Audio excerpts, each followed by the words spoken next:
Welcome back, everybody, to another episode of Keiser Voices. We are excited to have Dr. Shoshana Dayanim join us today to share with us a little bit about being the Director of Institutional Research as we talk about research, scholarship, and collaboration. Dr. Shoshana, thank you so much for joining us. My pleasure. Thanks for inviting me.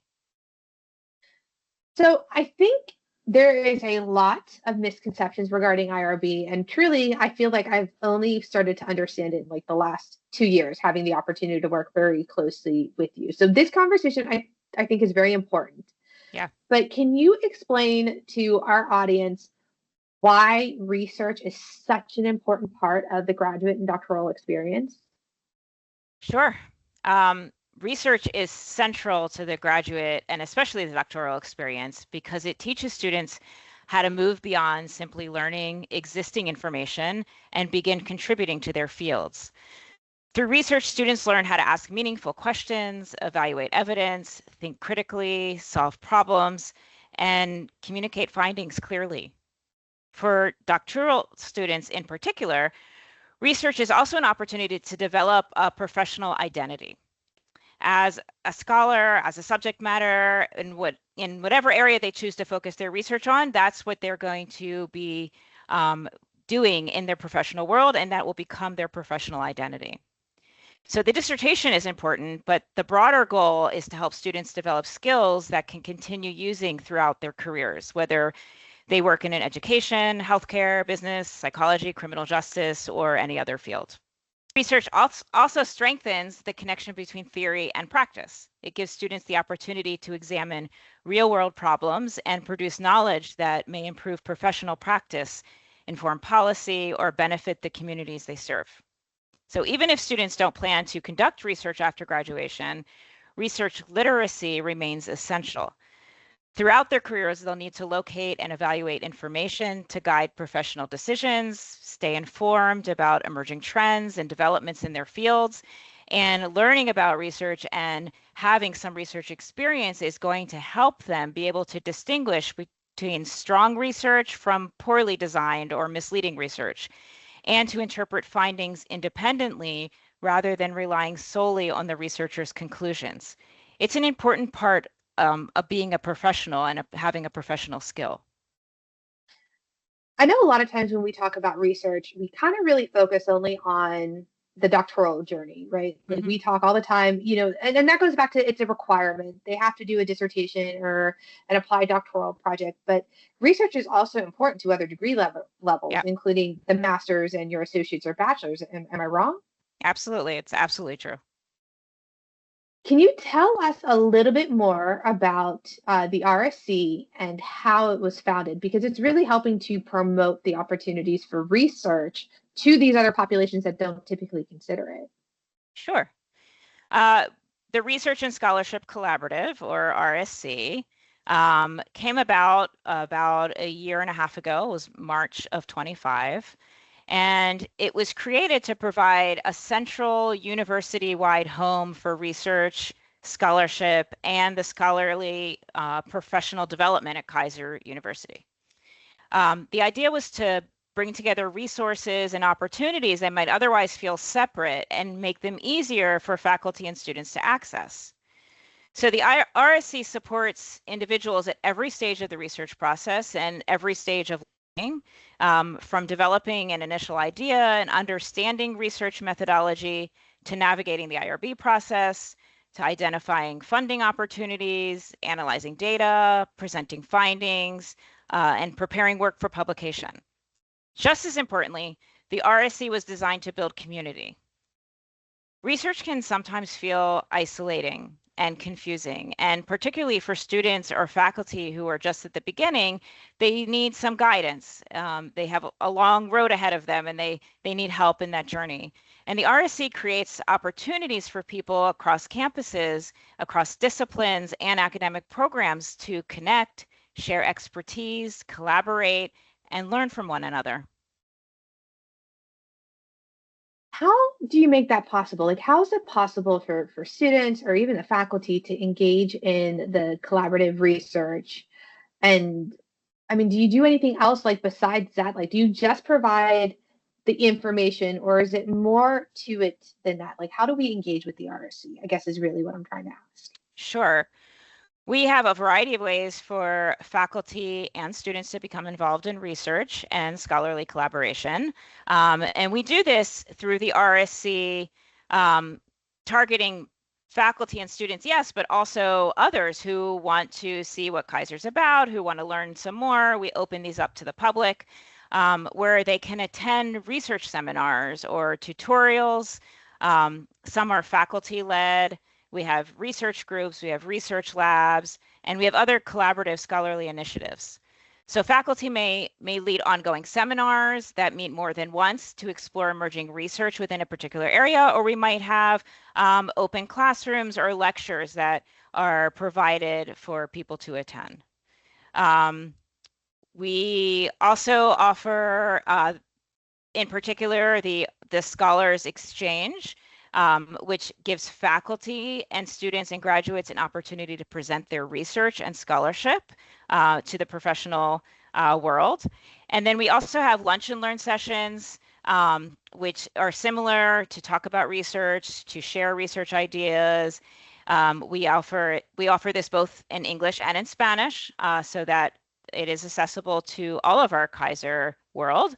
And we also have the Keiser Live Open Classrooms, where faculty can open a regularly scheduled class session to the broader Keiser community and to prospective students to provide a glimpse into their teaching, their course contents, and their area of expertise. We are building a library tutorial to help with professional development, to help with learning about topics on research design, methodology, data analysis. We have ample videos on the IRB process. And we are also building a library on publishing and grant development. So upcoming opportunities are posted on the RSC calendar. They're also posted on the Office of Research and Innovation events calendar, so that faculty and students and outsiders can see what's available throughout the year and select events that align with their interests and professional goals. Is this only available to our active students, our faculty, or can the larger public see what's going on with research here at Keiser University? Yes, we like to open up our learning experiences to the open public. So we do post links for the public to attend on the Office of Research and Innovation page. There is an events calendar there to see what's going on, and everyone is welcome, whether these are prospective students who want to hop into a class and see what the classes are like in graduate school at Keiser, or if somebody sees a topic that they're interested in and they want to hear from our faculty, whether it's they're presenting their own research ideas, research that they conducted, or they're sharing their knowledge base with us.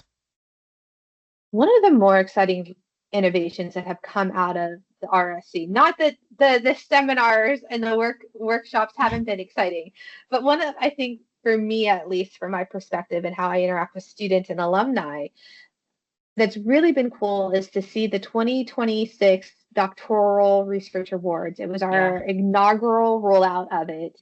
That's right. Can you tell us a little bit about that initiative?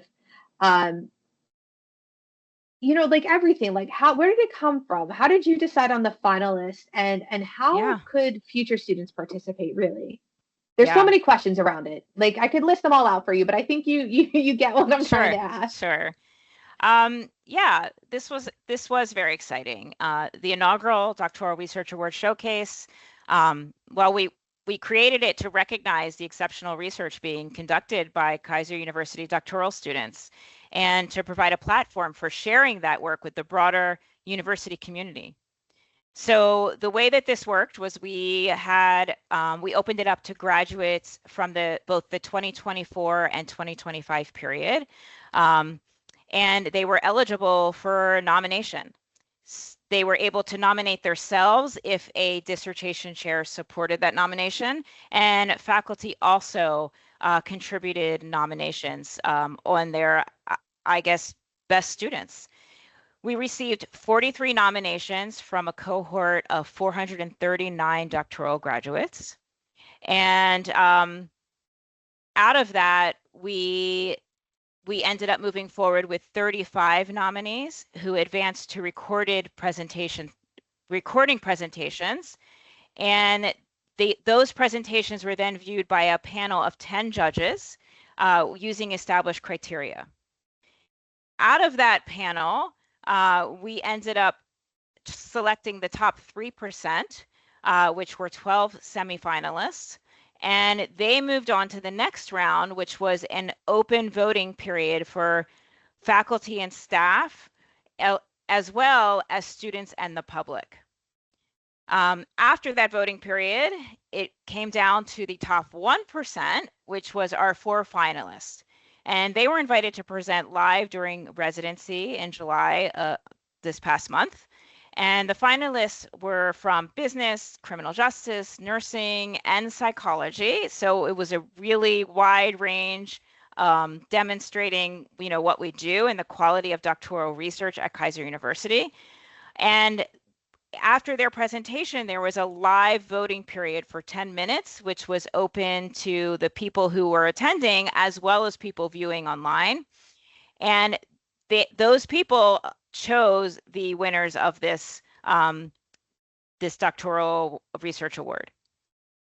For students who are interested in participating in the future years, my advice is to begin thinking very early about how to communicate that importance to your dissertation chair, because we're going to move forward with having dissertation chair nominations only, or doctoral chairs nominations, and they are going to nominate the strongest studies. The difference moving forward is that we hope to do this annually, so it'll be a different cohort.